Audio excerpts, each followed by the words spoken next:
Hello and welcome to the official podcast of Palate Exposure, featuring Ilona Thompson, a podcast for those seeking the ultimate in wine, food, and travel. Each week she interviews winemakers, chefs, celebrities, and a variety of guests that shape the way we enjoy life.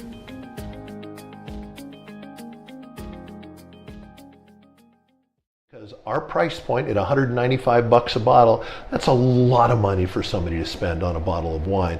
If somebody isn't playing at the highest level and our wine's not worthy of that $195 and I've disrespected my customers' dollars and the work hours that they've had to put in to earn that money by not giving them something worthy of that $195, I'm upset. And I won't allow any member of our team to take a day off and think, oh, well, I can mail it in today. We're just not going to go that way. My level of energy and intensity is too high for that. Wow. First of all, highlighting your loyalty to the consumer. You've just described what I think should be at the forefront of anybody's mind who are in the industry that is about delivering the final product to somebody's hands. In your case, it's a bottle of wine, but starting with the consumer and sort of reverse engineering your mentality as to what would yield the ultimate result. I end every release letter with thank you so much. I'm living a dream because of your support. As soon as you forget, and it goes back to those people that are trying to be esoteric, if you don't remember that the consumer allows you to stay in business and to be successful or to try to be successful, you're going to be a failure. No wonder people, there's probably very little attrition, if any, on your list. No wonder people love you. Obviously, your wines are fabulous. We'll talk about them in a minute. But that philosophy, I think, is, what should permeate any business in any realm. And the fact that you're so acutely aware of that makes me very happy. And I think anybody who's listening could take heart in that. Well, I sold dental equipment that wasn't always the most popular equipment.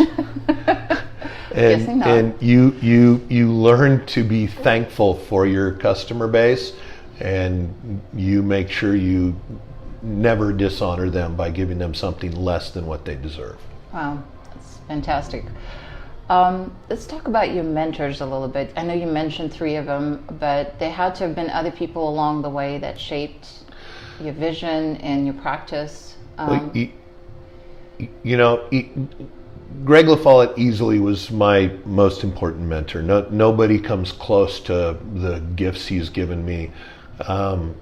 He explains things in such basic manners, in such a basic way, that are such complex matters that he has this amazing gift. And to this day, if I'm not sure about something or there's something new that I'm approaching, I'll call him and just get his advice on the topic. He has been a difference maker like nobody else. He's just a genius. And then I from him got to know Virginia Lambrix, and Virginia really helped me focus on my farming practices. And I remember before I met her, there was an article in Wine Business Monthly about her, and the first line was, there's many people in the wine industry that believe Virginia Lambrix is a witch. And I read that and I'm like, I'm going to meet this chick. And we became very, very good friends. And, she taught me how to think like a grapevine. And wow. That is witchcraft. Well, a vine has to be stressed enough to focus on reproduction and making flavorful grapes. If a vine's too happy, it doesn't care about making flavorful grapes because it doesn't feel like there's any risk to its existence. Once it's stressed, then it decides to go reproductive and put energy into making thicker skins and more flavorful grapes. And she really talked to me a lot about the balance between those vines and then how to create stress by pulling leaves at certain times and running your canopy and your wires certain ways. And you have to get in the mindset of, okay, I'm at this site, I've got these weather conditions, what do I need to do to think like a vine to make myself produce flavorful grapes? You got to think like a grapevine. Wow. Anybody else that had an impact? Bob Foley up at Pride, his early wines in the 90s were so good. And just going up and barrel tasting with him, and every time I'd say, "Oh my God, this is so good! You're such an amazing winemaker," and he'd always look at me and says, "No, it's the fruit." And yeah, it's the fruit. And all of these people talk the same way. You go up and you talk to Philip Tonia. I was looking at a vineyard near his property a couple years ago, and he says, they've got the second best grapes on the mountain after my grapes. My wines are so special because of where my vineyard's at in the fruit. Everybody who makes truly amazing wines, when you listen to them talk, they understand it's the fruit. Robert Parker once referenced Philip Tonia as part man, part mountain goat. Absolutely, he is. He is one of the most insightful, fabulous men I've ever known, and when he speaks, I always make sure I listen. You've worked with quite a number of clients in addition to your own brand, which gave you an opportunity to work with the varied pieces of dirt, as you refer to it, and different sorts of fruit and varietals. Tell us a bit about that. Well, the one vineyard that I begged for, the Haines Vineyard in St. Helena, 100-year-old Zinfandel. Turley made the vineyard famous with their Turley Haines Zin, and when the Chase family was developing their own brands and they were going to make some changes, I begged Katie Haines Simpson to let me make her wines. I think I called her, texted her once every 3 days for 6 months, begging her to let me work with her vineyard. I would have done it for free. I wanted to be the current caretaker of that piece of land with those ancient vines on it. And there's only so many vineyards that are history, and this vineyard is history. And you walk it, you feel these ancient vines, you feel their soul.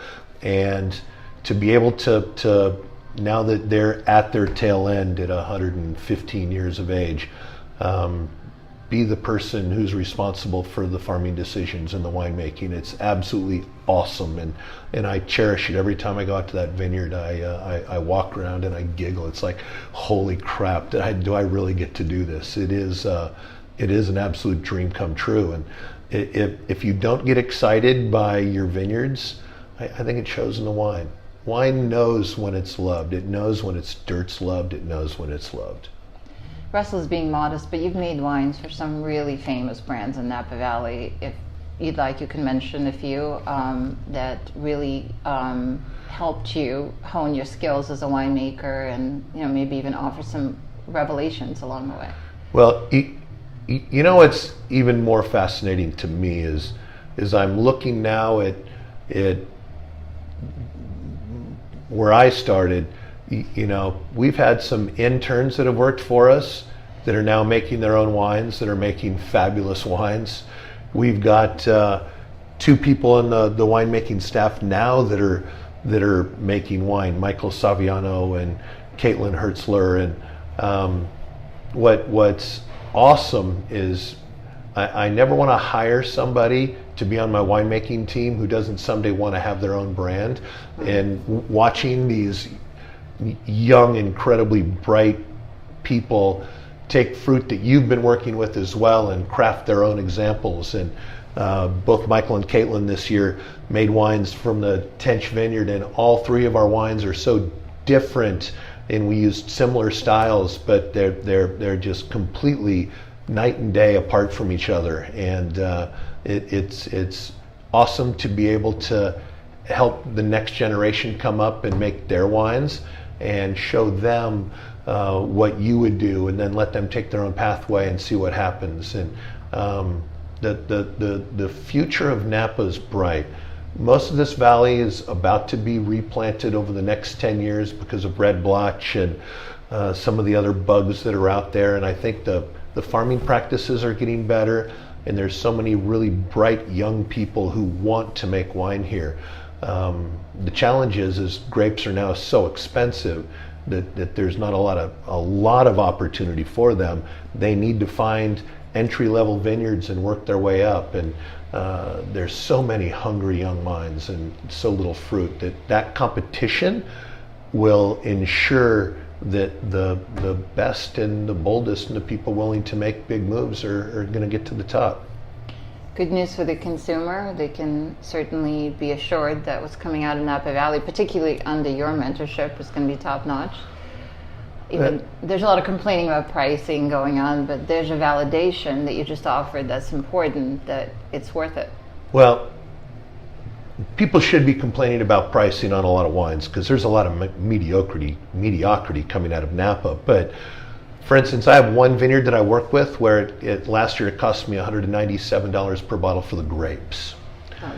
I'm selling that bottle for $195. So I start at $97. I add in my production costs. I add in bottling costs. I add in everything else. I'm at somewhere around $130 a bottle. And then I have to pay the interest because it's 18 to 24 months before you sell it after you make it. And then I've got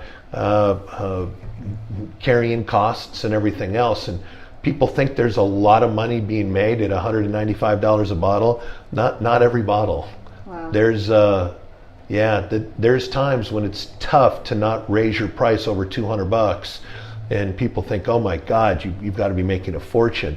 We're pretty bare bones. I mean, you're sitting here in this winery that we designed. We have no tasting room. There's exposed beams everywhere. There's no lavish art. I mean, we run very lean, and there's not as much money as people would think right now in super premium Napa wines. How do we help consumers determine what they should be spending their money on? It's tough. You know, I'm glad that I've been blessed to be part of tasting groups and gone to lots of big trade tastings, but there's so many small brands out there. Trying to go through the minefield of mediocrity is absolutely a nightmare. You can spend $60 on 5 different cabs at your local wine market and not come up with one really special wine. It's tough. I think consumers need to identify with a critic or two and then hope that those critics have palates that they can align their palate with and then extrapolate what they're reading into what they're purchasing. And that's tough because so many of the critics out there are so different. Just look at Wine Spectator. James Lobby over the last 5 years has given I think under 10 wines above 96 points. Wow. There's another critic who last year gave 46 wines 100 points in Napa, and they're tasting the same wines. And so you can't, as a consumer, look at every critic. You really need to find one or two who you can read and respect and follow, or else you're going to be lost. Following Cellar Tracker is a combination of hundreds of people's different palates, and you don't know who most of these people are and what they like or don't like, and it's an amazing tool, and you can look at the average and glean quality from there. But reading individual notes, unless it's somebody you follow all the time, how do you know if what they think is excellent you're going to think is excellent? We're so biased as humans, and certainly each one has a palate, and that palate is valid. So I think it's a matter of exploring your own, isn't it? And really taking the trouble, the time, and the effort to find out what you like. And either that or find one or two producers you love, and ideally it's more than that, and buy those consistently and enjoy them. And when you want to fill in other things, if you're in the mood for Riesling, you know, go out and explore and buy some great Riesling or Champagne. But you know, my cellar is full of Marcassin, Sine Qua Non, Realm. I've got a third of my cellar is Champagne and Riesling. I buy wines from people who I know are fabulous craftsmen who are dedicated to making excellence, and I stick by it. I buy Genasse Vieille Vin from Châteauneuf-du-Pape. I buy Morteray Rennes de Bois. I buy Pagao. When it comes to Bordeaux, I buy Chateau Palmer. I have my favorites there, and I continue to buy and support people who create excellence. Leah Villas-Koss. I do the same in Burgundy. And so I've found people who I believe are talented craftsmen, and I follow them. And between all of the regions I love and everything I drink, I drink a great variety of things, but they're all from people who believe in excellence. So you practice what you preach, so to speak. The advice that you gave, you live. And none of the producers that you mentioned make wines that could be in any way described as timid. Tons of personality, to say the very least. So you're attracted to that style of wine. Yeah, if you're going to spend a couple $100 on something, there should be personality with it. Has there been any bottles over the years that completely rearranged your head? Yeah, I remember my first bottle of Marcus and Chardonnay, realizing, okay, this is different. I remember my very first Keller Trockenbeeren Auslese. That wine absolutely made me stop and say, oh my goodness. Victoria and I had a bottle of 88 Chateau Palmer. We were having dinner and it was the two of us, and 88 was a really good vintage. It wasn't an awesome vintage, but we opened the wine, we cooked a steak, we started drinking the bottle, and I was like, is this as good as I think it is? And she's like, yeah, it is. And we actually just pushed our food away, and everybody who knows me, pushing steak away isn't something I do easy. And we sat there and we just talked about the wine for about 45 minutes and powered through a bottle of 88 Chateau Palmer, and we bought it at Haskell's in Minneapolis, and I drove to Haskell's the next day and I bought every bloody bottle they had. Wow. Yeah, I think everybody has epiphany wines where they're like, oh my goodness. The Sine Qua Non Against the Wall made me realize what domestic Syrah could be like. I was at Kevin Wood's house and he opened an 89 Haute Brion, and I took my first sip and I got emotional. I was like, oh my God, I'll never make a wine like this. It was just so ethereal. Yeah, if a winemaker doesn't have a list of wines that inspires them, they shouldn't be making wine. Thank you for sharing that. And you're clearly known as a red winemaker, and arguably maybe a Cabernet to most folks that know of you. But you've described quite a range, anything from Burgundy. I mean, varietally, you've really tapped into a lot of them, both palatally and in terms of the winemaking craft. Yeah, I hope someday that I have enough money so I can fly first class to Germany during the harvest and work a week with Klaus Peter Keller making Riesling. I want to make Riesling so bad. I want to make great Riesling so bad. The combination of spices and green apple and acid, and I love it. I mean, yeah, a great bottle of Trockenbeeren Auslese makes the world a better place. I took my winemaking team to Vegas, and 5 of us sat down and drank 13 bottles of Riesling at Lotus of Siam for lunch. And because it's Riesling and all of it was Spätlese or sweeter, we were able to walk out and still be coherent. Wow. Yeah, no. You treat people that surround you, that work for you, to those kinds of experiences, don't you? You're very generous. If they don't know great wine, how can they make great wine? Yeah, we drink and play harder than most. I broke up my team this year. Part of the team is going with me to Honolulu for 5 days. Part of the team is going with me to New Orleans for 5 days. Everybody in the Bevan Cellars team went to New Orleans. First night we did Jose Andres Bizarre Meats and did this amazing dinner. Next day we did Lotus of Siam for lunch. The next day was Joel Robuchon for 8 courses. We had a blast, but if you can't play with the people you're working with, it makes life tougher. And if you don't elevate everybody's palate knowledge by drinking amazing, excellent wines together, you're never going to give them the tools to be the employees you want them to be. You got to drink great wine to make it. Where does this come from? What I'm hearing you describe is a paternal relationship, both with your wines, because you shepherd them, you protect them, you use the words like, I want to make sure they're safe and secure. You're a mentor to your staff and to your clients. What is the origin of that? Has there been an example in your early years that inspired you, or where did that value come from? I like to play really hard, and I surround myself by people I care about, and it just makes it easy to want to go out and do all these things. And yeah, it's fun to be able just to go out and let your hair down and be as genuine as humanly possible with the people you're with all the time in a work environment, and be able to do it away from work. I enjoy these people. I won't hire people I don't like. Wow, living life to the fullest, how cool is that? Rocks awful hard. So we have neglected an area that's very near and dear to your heart, which is biodynamics, and that also causes a lot of confusion in the consumer's minds. It's often used as term and not really backed up. I want to hear your perspective on it. Okay, first of all, everybody needs the When Wine app. I have no vested interest in it. First thing I do every day is I wine app to see if it's a root, leaf, fruit, or flower day.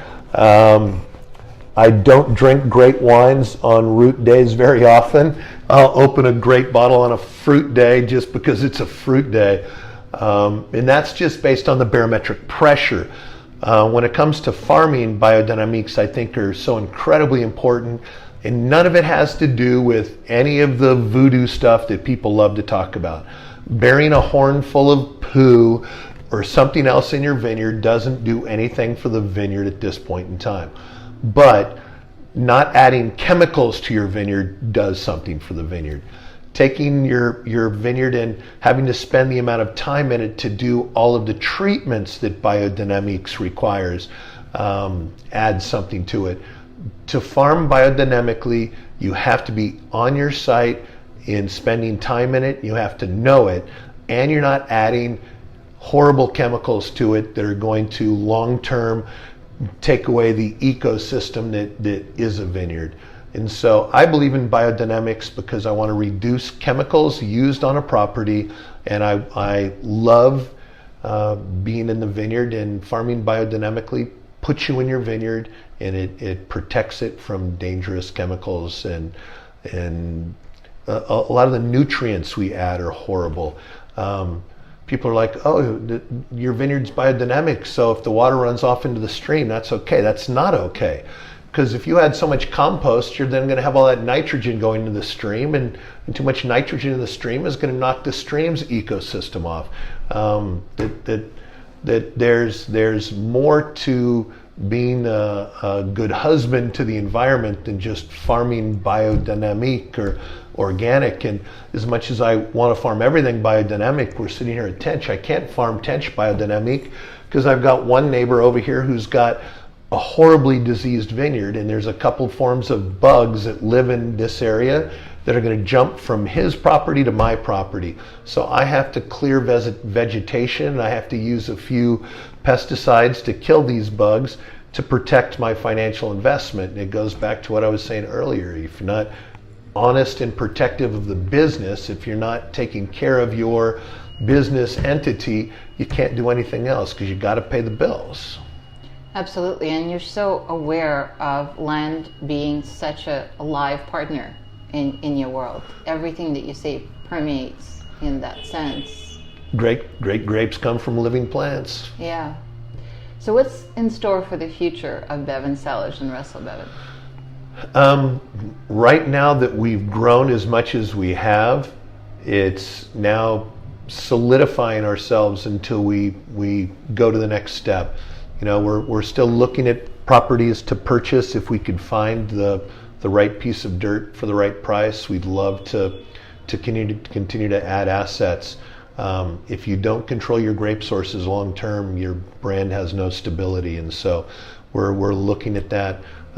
We just worked with Silverado Partners to plant 20 acres up on the mountain on top of southern Napa, and it's basically a giant rock pile, and so we've got this 20 acres coming online in the next year, and that's incredibly exciting. I just love driving up there and walking the property.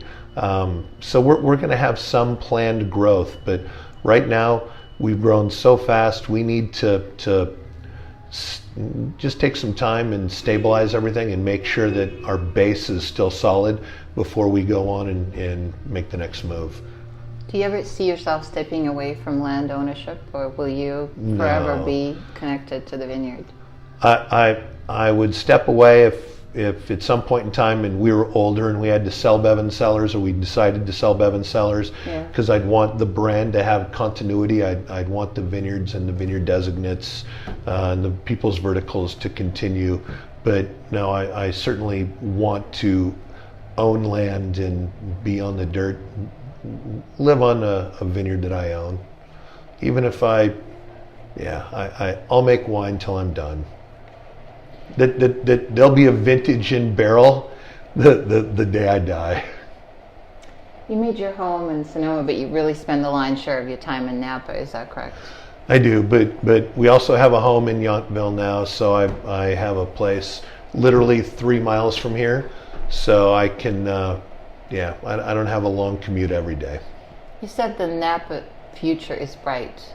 How so? And tell me about your overall perspective of what is your vision. You've watched the valley now for 3 decades plus. Well, the big challenge right now is the cost of land. So I was talking earlier about how we have young, bright people here, but there's more bright young people on the Sonoma coast and in Sonoma County and going to El Dorado and Paso and Santa Rita and Santa Maria. Barriers to entry in Napa are so insanely high right now. There's so much extreme wealth wanting to be involved in Napa that buying a vineyard, getting a start like Victoria and I did, is going to be few and far between. You're going to have to find somebody who believes in you and wants to help you get started, unless you have a huge bank account moving forward.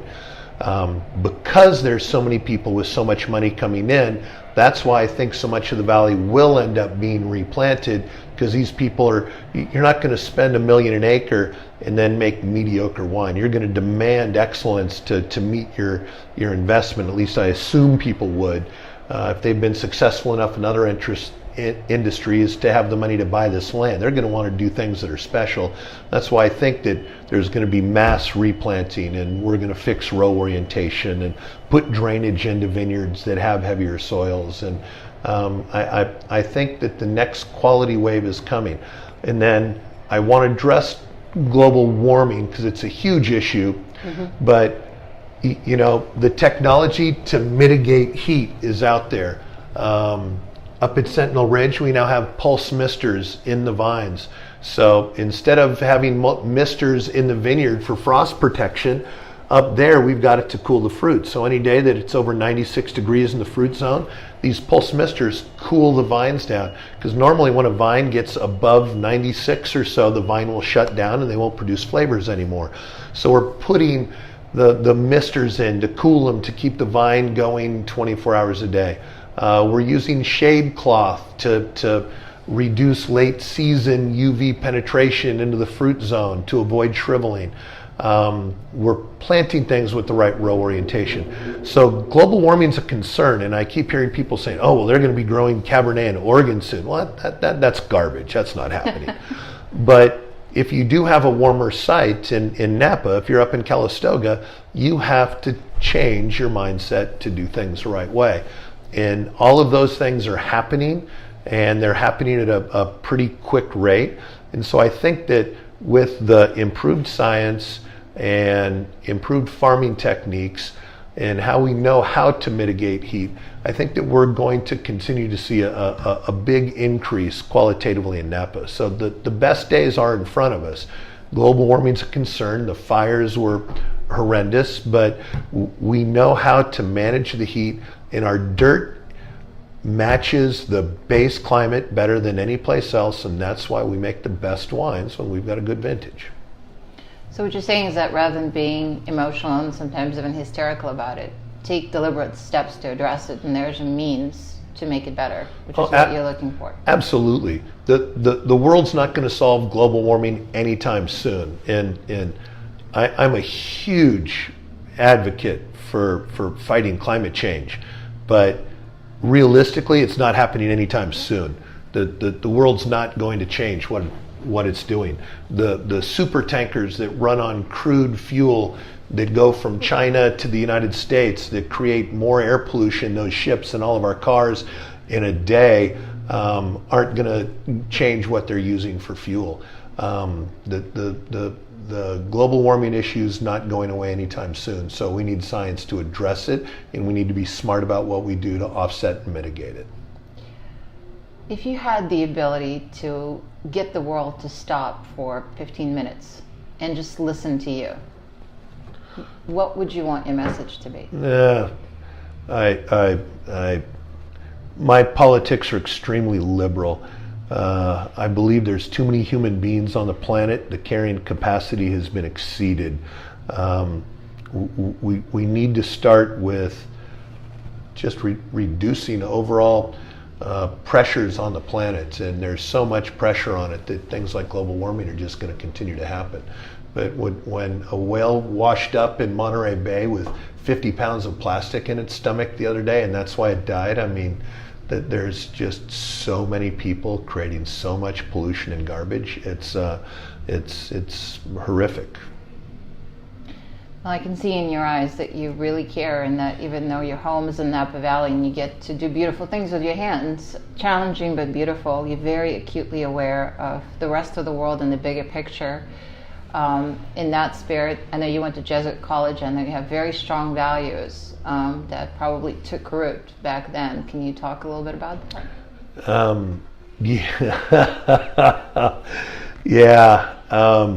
I loved utilitarianism.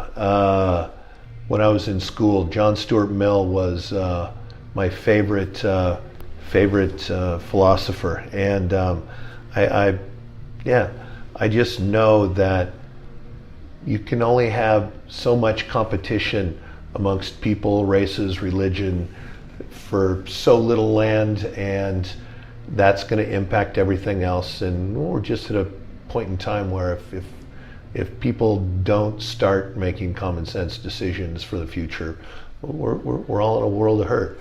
The same thing with the U.S. government and taxing.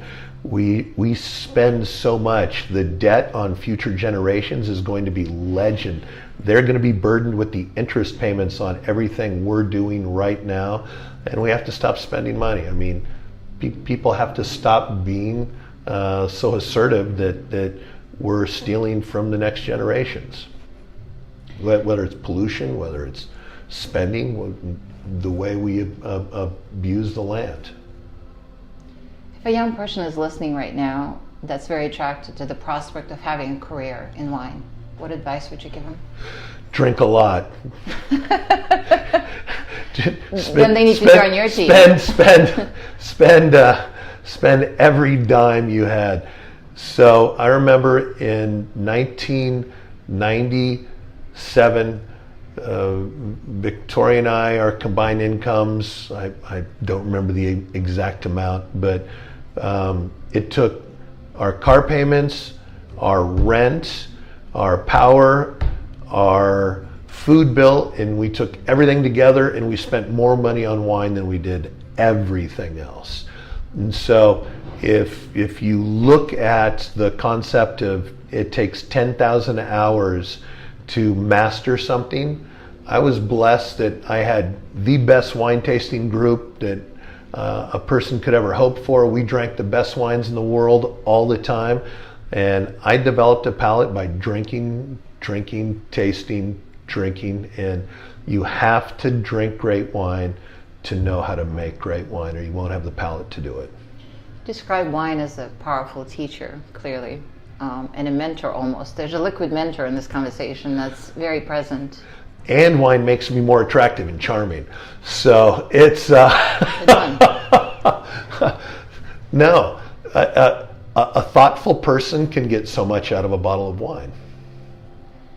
So I want to end on kind of the note of what value the wine brings to the table, and if there were to be an argument made about some of the most hedonistic wines that are produced in the New World, your name would pop up instantaneously. If I were to use one descriptor, that would be it, because you make wines that, as you described earlier, sensual and sexy, meaningful, age-worthy yes. So you highlighted texture, you highlighted the relational aspect of wine. I want you to tell me what wine means to you.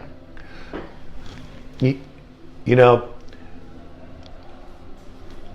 a great bottle of wine gives like-minded people something fabulous to share, discuss, and participate in all at the same time. It makes your meal more enjoyable. The flavor profile and texture on a great wine is different than anything else you put in your mouth. And I think all of us are a little selfish, and each and every sip of a great wine I take, I'm being incredibly selfish, and I get so much pleasure out of it that it's something that I hope everybody else, everybody has something in their life that they get that much joy from. I just truly love nothing more than sitting with people I care about and drinking a great bottle of wine. That to me is about as good as it gets. And do you believe in food and wine pairing, or is it contextual for you? I do not need my food and wine to pair. I can. Yes. I am a bit of a foodie, a very small bit. I am a carnivore, and I like great wine, and I don't care if my food and wine match. I just want my wine to be excellent and my meat to be medium rare. Well put, well put. So people can find your wine on your website. It's in distribution to Total Wine, as you've mentioned early in the conversation. So what can they expect if they sign up?